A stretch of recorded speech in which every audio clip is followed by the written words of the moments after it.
If you've been considering adding additional therapies like shockwave therapy or pain laser therapy to help you with your plantar fasciitis pain, before you invest in those treatments, you need to stick around for this week's episode.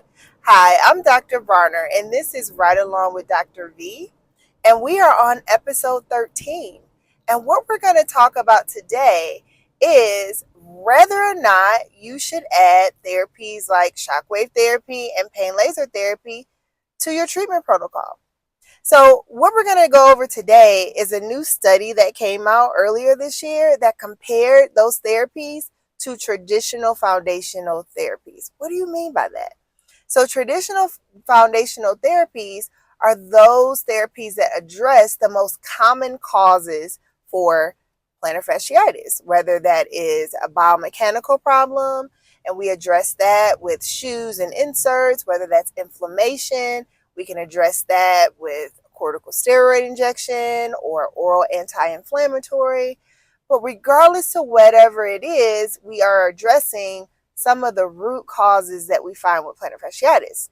Now, on the other side of the fence, they compare that to people who just did these advanced therapies. So they just did shockwave therapy, they just did laser therapy. And what they found after 12 weeks is that the people who did the traditional foundational therapies did better than the people that used the more expensive advanced therapies. Now, at first I was a little shocked by this because I use those therapies all the time with my patients and they get great results with them. But then I sat there and I thought about it, and I said the people that just use shockwave therapy and just use pain laser therapy, they're missing my number one rule when it comes to treating plantar fasciitis. They never address the reason why. They never address their root cause.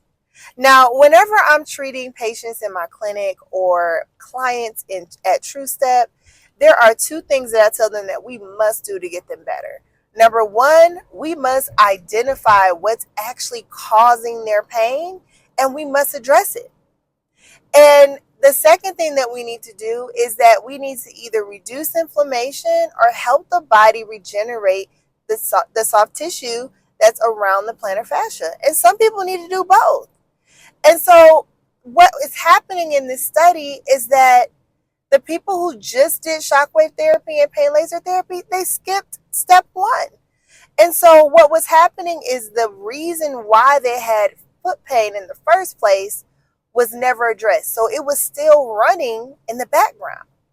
And so even though they got better and they got temporary relief with these therapies, that system that was causing in the first place never shut down.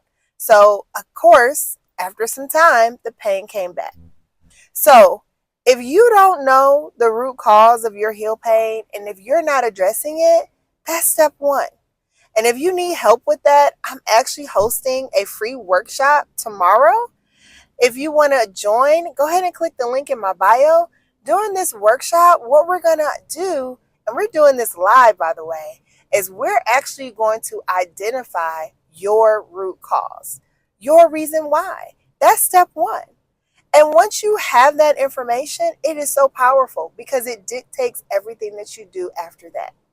So not only am I going to help you identify what your root cause is, but I'm going to tell you what to do with that information and show you what to do with that information. So if that's something that you're interested in, go ahead and click the link in my bio and make sure you sign up for my next workshop.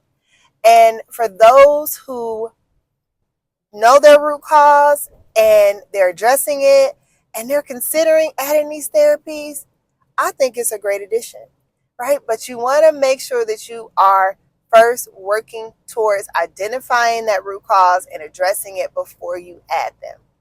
All right, that is all that I have for this week's episode. Remember, when your feet feel good, everything else gets a little bit easier.